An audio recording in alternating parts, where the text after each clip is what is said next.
Ibu bapak, saudara-saudara, orang muda, remaja, dan anak-anak yang terkasih, Shalom, damai sejahtera Tuhan menyertai kita semua. Hari ini, Selasa, 26 Januari 2021, adalah peringatan wajib Santo Timotius dan Santo Titus, Uskup. Kita akan merenungkan bersama-sama Injil Lukas bab 10 ayat 1 sampai 9. Mari kita membuka renungan ini dengan tanda salib. Dalam nama Bapa dan Putra dan Roh Kudus. Amin. Mari kita siapkan pikiran dan hati kita untuk mendengarkan dan merenungkan firman Tuhan.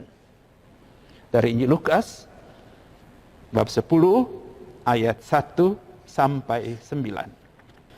Pada suatu hari, Tuhan menunjuk 70 murid, lalu mengutus mereka berdua-dua mendahuluinya ke setiap kota dan tempat yang hendak dikunjunginya. Katanya kepada mereka, tuaian memang banyak, tapi sedikitlah pekerjanya. Karena itu mintalah kepada Tuhan yang empunya tuaian, supaya ia mengirim pekerja-pekerja untuk tuaian itu.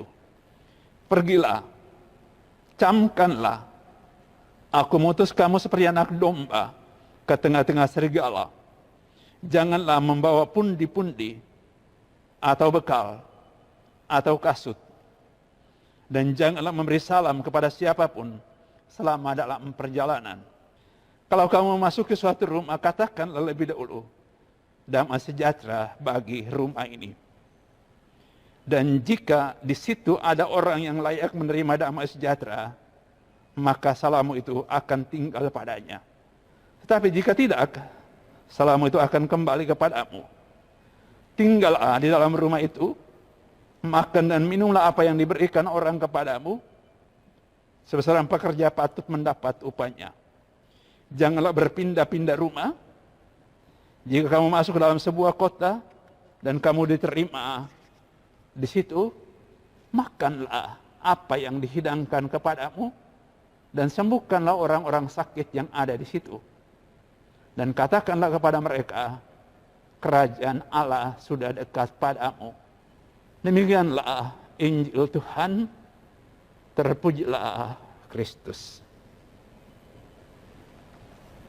Ibu bapak, saudari-saudara, orang muda, remaja dan anak-anak yang terkasih, Tuhan Yesus tidak bekerja sendirian menghadirkan kerajaan kasih Bapa, tapi Dia melibatkan manusia dalam karya besar ini. Tadi kita mendengarkan Dia mengutus 70 murid untuk turut serta dalam perutusannya untuk menghadirkan kerajaan kasih Bapa di tengah-tengah umat pada zaman itu. Umat Yahudi, masyarakat Yahudi pada zaman itu. Ia melibatkan manusia-manusia biasa untuk turut serta menghadirkan kebaikan Bapa kepada sesamanya. Kita diingatkan, disadarkan bahwa di segala zaman, juga di zaman sekarang ini, setiap murid dipanggil dan diutus untuk membawa kabar baik tentang Tuhan kepada orang-orang lain. Ada panggilan umum sebagai umat beriman, ada panggilan khusus sebagai imam, biarawan, biarawati, sebagai uskup. Ada panggilan sebagai awam. Intinya, sesuai dengan fungsi masing-masing, setiap orang harus sadar bahwa dia diutus untuk mewartakan kebaikan Tuhan.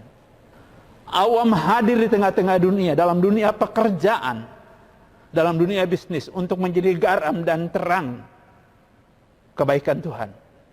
Untuk menunjukkan mewartakan Tuhan dengan cara hidup mereka, untuk membawa kabar kebaikan Tuhan itu melalui sikap-sikap hidup, melalui cara menangani dunia usaha, dunia pekerjaan dengan cinta dan keadilan. Sementara para imam, biarawan-biarawati dipanggil untuk menunjukkan melalui pewartaan, tapi juga melalui cara hidup mereka, bahwa dalam hidup ini yang utama, yang harus kita perjuangkan, yang harus kita cari, yang harus kita pegang teguh adalah iman dan kasih kepada Tuhan. Dan itu yang harus menjadi tujuan hidup setiap orang, tujuan hidup yang kemudian menjadi nyata dalam perjuangan dimanapun, kapanpun, pada posisi apapun. Apapun yang kita lakukan, yang kita katakan, mesti membawa kita untuk makin dekat dengan Tuhan.